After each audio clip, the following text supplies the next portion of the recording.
This Torah class is brought to you by TorahAnytime.com. We learned last week about the wisdom of Shlomo. And we saw the kingship of Shlomo HaMelech, how he was ruler over all the animals, including all the birds. Even the great lions, Shlomo HaMelech was a ruler over.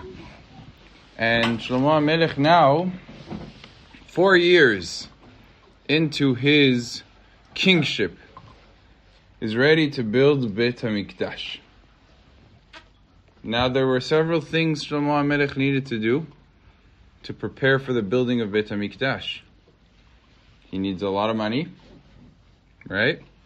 He needs a lot of workers, and he needs professionals. You need to build something that fancy, that great, you need a lot of professionals.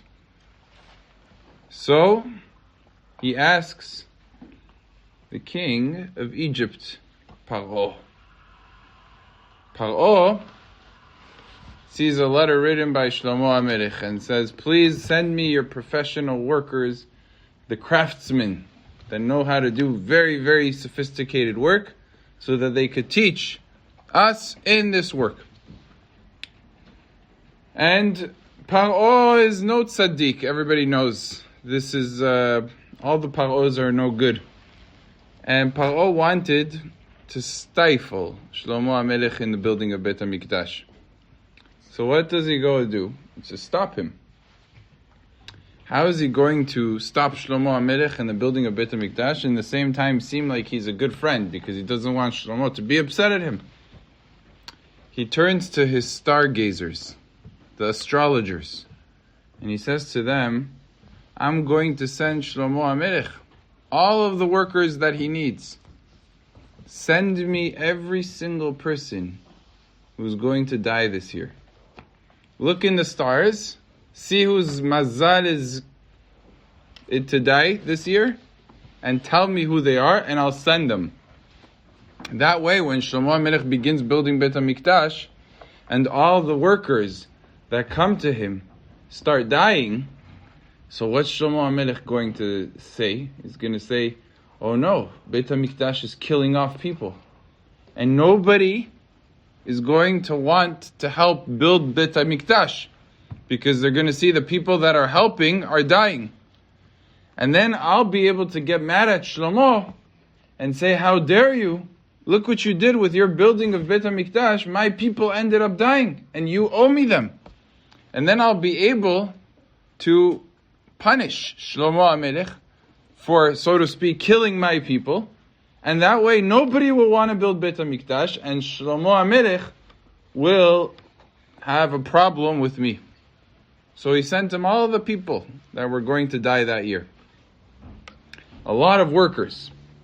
Each one, they looked in the stars, oh, he's not going to live, he's not going to live, he's not going to live. Shlomo HaMelech gets a shipment of thousands of people.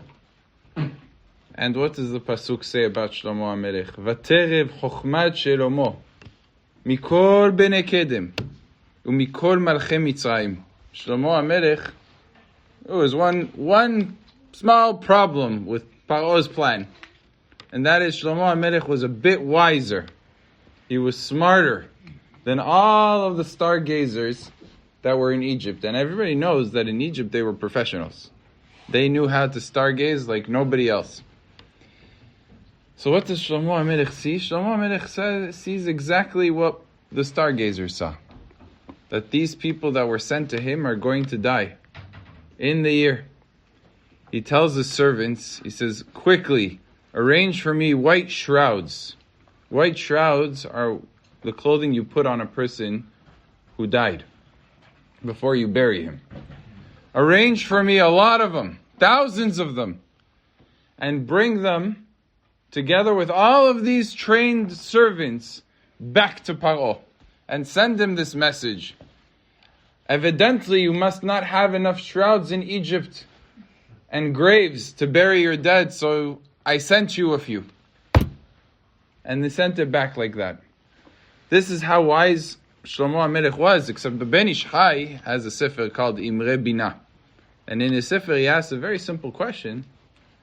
It doesn't show that Shlomo HaMelech was wiser than the Egyptians. It just shows he knew what they knew. So how do we see from this that he was even greater than them in wisdom? The Ben Ish Chai explains that a person, every single person, has two sides to him. Even the intellect of a person has two sides. There's Sechel HaTov and Sechel HaRa. There's the good and the bad, the evil. The Pasuk actually says, Ushmartem va'asitem. If you look in the Pasuk, in Parashat Vayetchanan, it says you should keep the Torah, you should learn the Torah. Ki hi chochmatchem uvinatchem le'enei ha'amim. Because this is what makes you smart in relationship to the other nations. And the question is, why is it that Torah and mitzvot, keeping the mitzvot is what makes us smart? What's the correlation between keeping mitzvot and becoming wise? And the Ben Ish Chai explains. He says, very simple. Because when a person keeps the Torah and the mitzvot, then he is strengthening the good side of his intellect. And a person could be smart and evil, and use the intellect for evil. And a person could be smart and use it for good. The Egyptians, they were very intelligent. They were able to look into the stars and see a lot of things that most people would not know even today. People don't know when someone's going to die. You can't just look at the stars. You could look at the stars and see when Shabbat ends. But to see when the guy is going to die, that's a great wisdom to be able to do that. The Egyptians had the wisdom, but they had it in the evil. They didn't develop it in the good. Now what happens when you see wisdom in the evil? It's blurry. What does it mean it's blurry? That means you see basically what's going to happen, but it needs interpretation. It needs to be palatable. You have to actually give it a form. And sometimes even the smartest people, they're unable to tell the exact form of the astrology that needs to be. Why? Because it comes from the point of not wisdom of Torah, it comes from the wisdom of evilness. And therefore it's foggy and not always so clear. So yes, did the Egyptians see that these people were going to die? But you know what is included in the category of death? If a person is blind, he's also included in the category of death. If a person is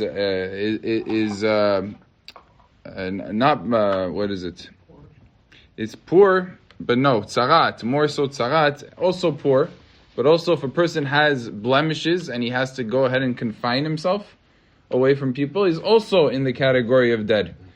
So it's true that the Egyptians saw that they were going to have all these people die, so to speak, but not really physically die. Could be they would be blind. It could be something else happened to them that was like death. And all of that would be included in what they saw. So they weren't able to see clearly, but they knew that their workers were going to have something happen to them that was bad, that they wouldn't allow them to continue working. Shlomo HaMelech was able to see not from the evil wisdom, but from Chokhmat Ruach HaKodesh. And when a person has Ruach HaKodesh, when it comes from a good wisdom, the wisdom of the Torah, he's able to see penetrating to the actuality of what's going to happen. So they were able to see that there were all these forms of death. And Shlomo HaMelech was able to see, no, all of these people are going to actually die, which was why he was greater than them. Not only that, they knew that the people were going to die within the year. But they didn't know when. The beginning, the end, the middle. You couldn't tell. It's foggy. You're not able to tell. Shlomo HaMelech knew that they were going to die right now. They needed shrouds right now. And this is what he sends back. I know exactly when they're going to die. I know exactly how it happens. Because it comes from Ruach HaKodesh. It doesn't come from the evil side of things. There's actually a story that the Ben Ish Chai brings down about the Rambam. He was in Egypt and he was a high minister. And the king, one time, was upset at the Rambam. And the Rambam got word that the king was chasing him and likely to either seriously punish him or even to kill him. So the Rambam was afraid. Now, everybody knows the Rambam for a large part of his life lived in Egypt and he was the Sultan's right-hand man. But in the beginning years, they didn't really trust him so much. And they said, he's a Jew. Who says we could trust Jews? So he realized he has to run away. He ran to a house. He did not leave the city. He ran within the city to a home. And you know what he did? He took a copper pot, this big copper pot, filled it up with water, all the way, put a big stone inside the copper pot, and stood on it. Sounds like a very strange thing to do. What was the Rambam doing? The Rambam knew that the Sultan was going to look for him. And they were very, very smart. They knew how to do stargazing in the Rambam's time. So he wanted to throw them off. And sure enough, the Sultan consults with all of his advisors. Find for me where the Rambam is located. Do your magic to find it. And they look and they see this image. He is on a big mountain that's surrounded by a lake, a river that surrounds the mountain. And around this river is big copper wall. And the king is thinking to himself, I know my kingdom. This place, if it exists, has to be thousands of miles away. The Rambam has only been gone for 2 hours. There's no way he made it all the way there. He doesn't have the eagle of Shlomo HaMelech. There's no way he made it that far. Obviously, he's trying to trick us. So he sent out an announcement throughout the city that if the Rambam reappears, he will not be punished. It was an oath of the king that he will not punish the Rambam and that he should reappear because nothing is going to happen to him. Now the king says it, he has to fulfill it. Especially when he makes it public. Otherwise people are going to disrespect the king for not keeping his own word. So sure enough, the Rambam feels it's safe to come out. He comes out and he goes before the king. And the king asks him, how did you manage to hide? This thing that we do works every single time. We always are able to find people this way. He says, very simple. Because I stood on a boulder. I stood on a little rock. And when your stargazers looked, they saw what they considered to be a mountain. They didn't realize it was just a simple stone. And I filled up a pot with water. And that water they thought was a big river. And really it was just water that was inside the walls of a copper pot, which they thought was a big wall of copper. So sometimes the stargazers are able to see, but they're not able to see very vividly and very clearly. Because it comes from impurity. And something from impurity, it will be accurate, but it needs interpretation. But it needs a form. And that sometimes can be made mistakenly. So just like in the times of the Rambam that was the case, in the times of Shlomo HaMelech that also happened, and that was also the circumstance where Shlomo HaMelech was able to see further with his wisdom than even these people were able to see, even the Egyptians themselves were able to see. So that's the wisdom of Shlomo HaMelech. But when it came to build Beit HaMikdash, he didn't just need workers. So yes, he had the workers, that's true, but he also needed something very special.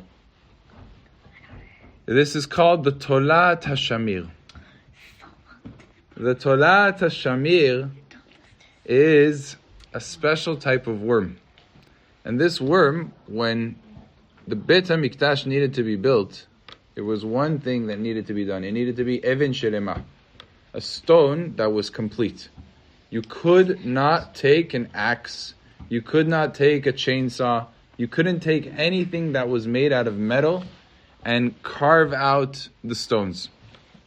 So how are you going to take massive stones and shape them correctly in order to use them in Beit HaMikdash? So you needed to have, Why didn't they use stone tools?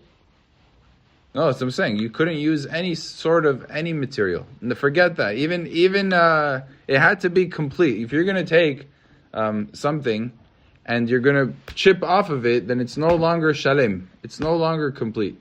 So you had to do it in a way where it would naturally be smooth and look complete. The only thing that was able to be used was the shamir. The shamir was a special worm that Moshe Rabbeinu himself used when he had to write into the stones of the Choshen HaMishpat, Reuven, Shimon, Levi. He used this special worm that there was marking, and the worm would go on the marking, and that's how the letters will be made, because there is no material, the hardest of material. You take the strongest material, the shamir was able to eat through it. So that's how it's a special thing. Even today, they uncovered recently that there's such a thing somewhere in Asia. They have this type of sea creature that is able to eat through stones. Small, tiny sea creature, it's able to eat through stones. This is HaKadosh Baruch Hu's way of showing us that such a thing can exist. And the shamir, although it has not yet been found, it was able to do the same thing, and even better than what they discovered. So Shlomo HaMelech needed this. But, of course, nobody knew where it was. Nobody, even the smartest person, even Benayahu ben Yoyada, did not know where this shamir was. It's stargazing we don't do. We're Jews. We're Am Yisrael. We don't do stargazing. Huh? You can ask them to do it. It could be that they're stargazing themselves. You saw how misleading it was. Right? What happened when they tried to look for El Rambam? It didn't work too well. So they're going to go ahead and find the shamir through stargazing. Not so simple that you're able to do it. And it's not so simple that it would be mutar to go ahead and to do it that way. So what does Shlomo HaMelech decide? How are we going to go and find the shamir? We have to find from the demons. The demons, you should know, there's such things called shedim. They don't exist today. Nobody ever has seen demons today. But about 1,000, 2,000 years ago, they used to be very, very common. They used to walk around people and be around people, and they would look like people. So the demons, they are half human and half angels. They're half human and half angels. They are able to fly. Now, it's obviously, you can go through a lot of the world much more when you're able to fly. So you're able to be in places like islands and other locations where humans are not found. So the demons, they will know where the shamir is. So Shlomo HaMelech says to the Sanhedrin, how can I find the shamir? They say, ask the demons. Well, how am I going to ask the demons? They're never going to listen to me. They said, torture them. And Shlomo said, good idea. He captures two demons. It was a husband and wife demon. And he starts torturing them. And they scream and they yell and they say, we don't know. Leave us alone, we're innocent. We didn't do anything wrong. So eventually they ask them, they interrogate them. And they say, look, we really, really don't know. We're not lying. But maybe the king of all the demons would know. Who's the king of the demons? Ashmaday. He says, how will I find this Ashmaday? Where am I going to find Ashmaday? They said, well, he lives on a mountaintop in this faraway place. And over there, he has his water, and he goes and learns Torah. You know, the demons, they also learn Torah. They learn Torah half the day in the heavens, because they're angels. So half the day they learn in the heaven, and the other half of the day they learn on the land. So Shlomo HaMelech takes down exactly where this demon can be found, this Ashmaday fellow. He says, no problem. I'm sending Benayahu ben Yoyada. Benayahu, I need you to go. I'm busy. I have a lot of things to be done. You're going to go ahead and capture Ashmaday. But I'm not going to send you empty-handed. I'm going to give you a chain. This chain has a collar on it with the name of God written on it. It's etched onto the collar. You take the chain, heavy. It's a heavy iron chain, very strong. And I made you a special ring. Put it on your finger. It has the Shem Hashem, the name of God, on the ring. Take swabs of wool like big swabs of wool with you and wine. And go.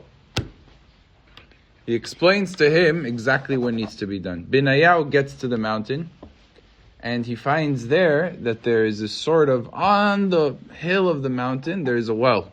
Inside, mamash, on the slope of the mountain, a well is there. Ashmaday, every single day, he would go to the yeshivot, he would seal the well. You know how you seal the well? You take a boulder, you put it on top, and then you put wax around it, and you stamp the wax with your signature. So that way, if it ever breaks, if someone opens the well, what's going to happen to the wax? It's going to separate. And then you're going to know, just like you have a soda bottle. You know when you have a soda bottle, you have the ring. How do you know if it's opened? If the ring is separated, you know someone opened the bottle. So it was, as long as it's closed, he would know. No one touched his water. The minute someone opened it, that was it. Yes, Jonathan. Are all demons bad? They could be used for good. They have an element that's not good, but they could be used for good. They're not inherently negative. So Benayahu ben Yehoyada takes all the utensils. He goes to the mountain. He knows exactly what needs to be done. He waits for the moment that Ashmaday leaves to the yeshiva. He knows he has a good few hours to work. What does he do? Where that hole of the well was, right underneath it, he starts digging. He digs for a good 45 minutes, a good hour. He makes a hole under it, and then he sort of drills to where the location of the water is. What happens when you drill under a well of water? The water just simply leaks out. All of it comes out. And then what he did is he took the wool and he closed tightly, put the wool very, very tight, and closed the hole, sealed the hole, right, from underneath. Then what he went is on top of the well, on the mountain, right next to it, he made another hole. He started digging. And there he connected it to the well of the water that was then emptied out already, right? And he pours the wine. Pours. Now, of course, it goes into the main hole. He seals that hole that he made with wool, takes all the dirt that he dug out, he puts it back to cover again the holes. Cover them again, until it looks like nothing was done. Not on top, not underneath. In the meantime, what did he accomplish? He managed to take out the water and instead put wine without touching the seal of Ashmaday, without removing the cap of the well. So that Ashmaday won't think that something happened here, that someone touched it. And then he won't drink from it. Huh? What's he gonna do if it's open? What's who gonna do if it's open? Ashmaday is gonna not drink. He's not gonna drink, of course, because someone could have poisoned it. Why would he drink from it? Of course not. Just like they tell you in the stores, if seal broken, do not drink, right? Because if the seal is broken, someone could have put stuff in there. Don't drink from it if the seal is broken. Okay. Now Ashmaday is still in the yeshiva, and Benayahu ben Yehoyada finds a tree next to the well and hides in the branches of the tree, waiting for him to come. An hour or two passes. Ashmaday comes. He sees the well. He sees the seal. He opens the seal, and he looks. He sees it's wine. He's shocked. He says, "Wine? I put in water. What is this? A nest happened? Some sort of miracle happened? The water came wine? I'm not going to go drink wine, Yehuda. Stop. I'm not going to go ahead and drink wine because wine clouds the wisdom of a person. You drink wine, your mind is not straight anymore.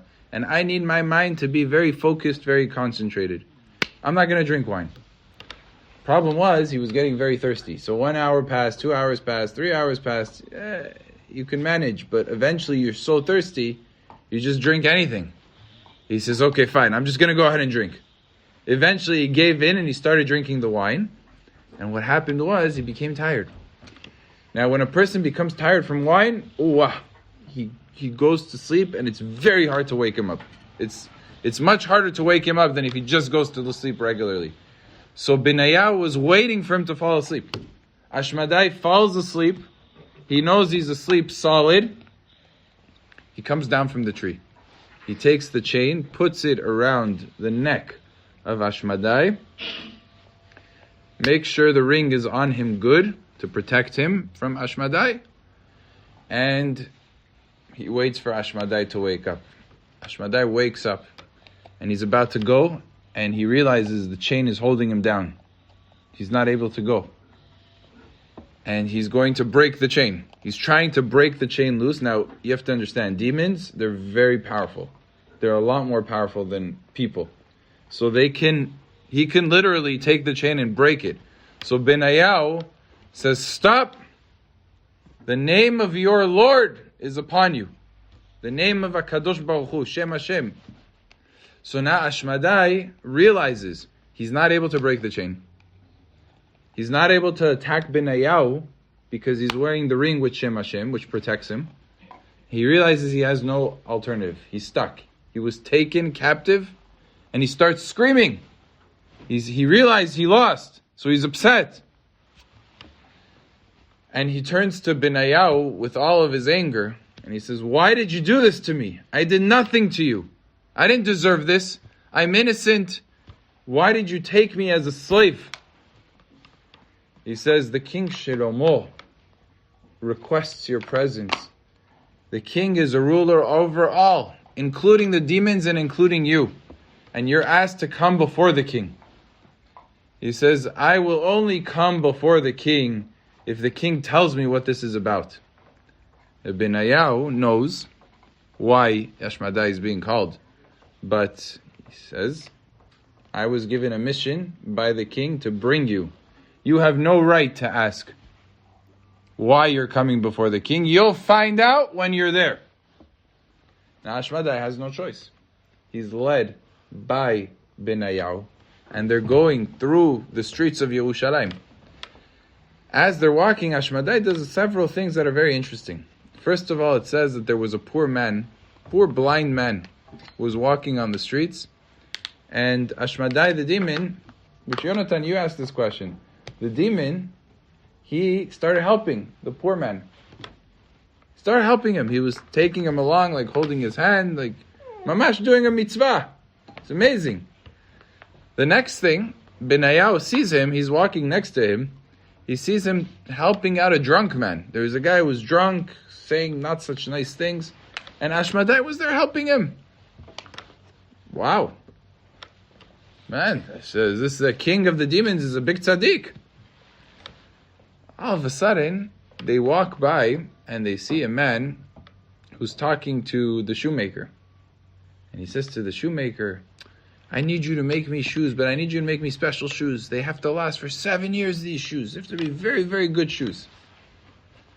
And Ashmaday begins to laugh. He starts laughing. Another thing that Benayahu sees that Ashmaday does is that he sees Ashmaday going by a wedding. And he starts crying. Everybody's celebrating, Ashmaday is crying. Very strange. The last thing, they pass by a man who was in the street doing all these magic tricks. All of these magic tricks this guy was doing. Taking rabbits out of hats, everything that you could think of, birds. And people surrounding him, people are laughing. Ashmaday, he's mocking him. He's mocking the guy, like he looks at him like he's a silly guy. Benayahu doesn't say anything. He waits for Ashmaday to be brought to Shlomo HaMelech. Ashmaday now is scary. You have to realize, he's big. When he was walking down the streets, there was a palm tree the trunk was like this thick, right? And he rubbed his shoulder onto the palm tree like this, and the palm tree fell. That's how strong this man is, this demon individual is. And there was a house. He was walking by the house. He hit one of the pillars of the house. The whole house broke down. The only thing that stopped him was this poor widow that saw him coming close to her house. The last second, she begged him to not rub his shoulder against her house and break her house. So what he did is he spun and he twisted himself in such a way that his shoulder ended up hitting one of the corners, and his shoulder ended up breaking. And he was upset that he listened to this poor widow and broke his shoulder. That was the only thing that stopped him, was ma'aneh rach, the soft speech of a woman. He comes before Shlomo HaMelech, and Shlomo HaMelech does something very powerful. He says, nope, I'm not going to see him today. Put him in the jail. I don't want to see him. 3 days Shlomo HaMelech didn't speak to him. He's the king of the demons, and he had to suffer in a jail for 3 days. The first day he says, when am I going to see Shlomo? They said, no, he drank too much. He's not able to go ahead and see you. He was tired. He's going to sleep. So Ashmaday takes one stone and he puts it on top of another stone like this. And he doesn't say any words. They come to Shlomo HaMelech after and they say, we told him that you're not going to be able to see him, and he put a stone on a stone. We don't know what he means by that. He says, what Ashmaday is trying to tell you is give him more wine. Because the more wine he drinks, the more his brain is going to not function properly. And since Ashmaday was not so happy with Shlomo HaMelech, he wanted him to suffer. He says, Ashmaday was telling you, give him more wine. One stone on top of another stone. The next day, Ashmaday says, I want to see Shlomo HaMelech. Shlomo HaMelech is unable to see you. He ate a lot, and he's very tired, and he's going to go to sleep. So Ashmaday takes the stone, and he removes it, like this. Takes it off of the top stone. And he doesn't say why he did it. They go back to Shlomo, and Shlomo HaMelech says, because food makes a person strong. Makes a person think clearly. That's why it's important to have a good breakfast. So that way you're able to learn very clearly, you're able to do good. So Shlomo HaMelech says what he was doing is, he doesn't want me to eat so much, so he took the stone off, as if to give me less food, so that I don't become smart and I don't become strong. On the third day, finally, everybody says, let's bring Ashmaday before Shlomo. Shlomo HaMelech says, indeed, I want him in my presence. Ashmaday comes in with a stick. The stick was exactly 4 amot, like the length of this table. And he throws it in front of Shlomo HaMelech. Now, some people thought it was magic. A lot of the people in the palace were very, very scared. What's going to happen? Shlomo HaMelech looks at Ashmaday, and Ashmaday says, you ruled over the entire world. And that wasn't good enough for you. You needed to rule over me too. And in a few more years, you're going to be in a grave that's no bigger than this. Your whole rulership will be this big. That's what Ashmaday was telling him. Shlomo HaMelech says, that's very nice. I don't really care what you have to say. But I need to know one thing from you. I didn't bring you here just to rule over you. I brought you here so that I could build the Beit HaMikdash for God. And I need the Shamir. And you're going to tell me where the Shamir is. Ashmaday says, the Shamir is not entrusted by me. It's entrusted by the minister of the sea. And the minister of the sea only trusts one bird, one falcon, to take care of the Shamir. The reason it trusts it, because it's faithful. The falcon takes the Shamir, it brings it to the mountaintop, the Shamir makes holes in the mountains, and the falcon's able to lay eggs and to make trees and to build on top of the mountain through the usage of the Shamir. Shlomo HaMelech says, thank you very much, that's all I wanted to know. Does Shlomo HaMelech free Ashmaday? No. He says, we might need you in the future, and now that we have you, we're going to keep you. They locked him up until the entire building of Beit HaMikdash was built, and we're not done with Ashmaday. We're going to see, Be'ezrat Hashem, much more, that Ashmaday is a very, very big player in the life of Shlomo HaMelech. Shlomo HaMelech now sends a few of his servants. We have to get the Shamir. What are we going to do? They find out how to find the specific falcon, where to go, where's the mountain. They find the falcon and the mountain, but the falcon doesn't have the shamir. What are they going to do now? So they decided the best way to get the falcon to bring the shamir is to take the birds that are the baby falcons and cover them up, to lock them in a glass container. Now the mother falcon comes and it's looking for its babies. It sees the babies. It's not able to reach them. It's like a cage, so not able to reach the baby. So the mother became very worried, very scared, very nervous. What does she do? Immediately she goes to get the shamir. She brings the shamir.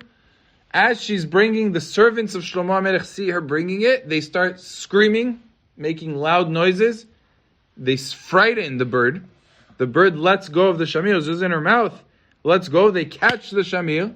It says there's a special way you're supposed to wrap the shamir. Otherwise, it's going to eat through everything. You have to put it in wool, very carefully, and put it in a lead container and give it food so that it's able to eat. There's this sort of barley, the straws of barley. You put it in there, and that's how you keep the shamir and you preserve the shamir. So they captured the shamir. This bird realized that it was tricked. It was tricked. So what did it do? It strangled itself. It killed itself on the spot because it knew it had to give it back, and it wasn't able to give it back. It realized it messed up, and that was it. Committed suicide, the bird. That's it. Gone. So now they brought the shamir to Shlomo HaMelech. Shlomo HaMelech has the shamir, is able to build Beit HaMikdash, and Ashmaday was captured. The only thing that we don't yet fully understand is what was Ashmaday doing on the way. So Benayahu asks Ashmaday, how come you went and you helped the poor man? Ashmaday heard in the heaven that anybody that helps this man will merit Olam Haba, because this man is a tzaddik. And I wanted a chilek in Olam Haba, which shows us that the demons also have a portion in Olam Haba. So I went to help. What about the drunk man? Oh, the drunk man was a Rasha Merusha. He was an evil person. And they said in Shamayim that anybody that helps him to reward him in this world so that he doesn't have Olam Haba will also get a mitzvah. So I wanted to do a mitzvah, so I helped him in order for him to get his reward in this world. Now, what about the fact that you went to this wedding and you started crying? Why were you crying at the wedding? He said, very simple, because I saw that in 3 days, the Hatan is going to die. And this woman is not going to be able to get remarried for another 13 years. So I started crying. I felt bad. He really felt bad. Seems like he's not such a bad guy. And what about the shoemaker? How come the shoemaker, you were laughing? It says, because the guy asked for shoes for 7 years. He's not even going to live for 7 days. And he doesn't know it. He's already planning 7 years ahead. He's going to die in 7 days. Oh, what about the magician? He says the magician was doing all these magic tricks. He was revealing hidden secrets and doing tricks and confusing people. And in the meantime, he didn't realize there was a treasure right under where he was standing. All of that magic he was doing, all of that revealing secrets, but the main secret that really would have made him rich, he had no idea about. This is how smart and how knowledgeable Ashmaday was. He knew things about the future. He knew things about what's happening in Shamayim. He knew what's happening under the ground. It's showing us this wisdom of this man, demon, this half angel, this half man, how wise he was and how powerful Ashmaday was. So Shlomo HaMelech now is not just ruler over the birds and not just over all of the animals, but also over all of the demons, including the king of the demons, Ashmaday himself. And with all of the arsenal of the entire universe, Shlomo HaMelech was able to have the necessary equipment to build Beit HaMikdash. Baruch Adonai Le'olam. Amen ve'amen. You've just experienced another Torah class brought to you by TorahAnytime.com.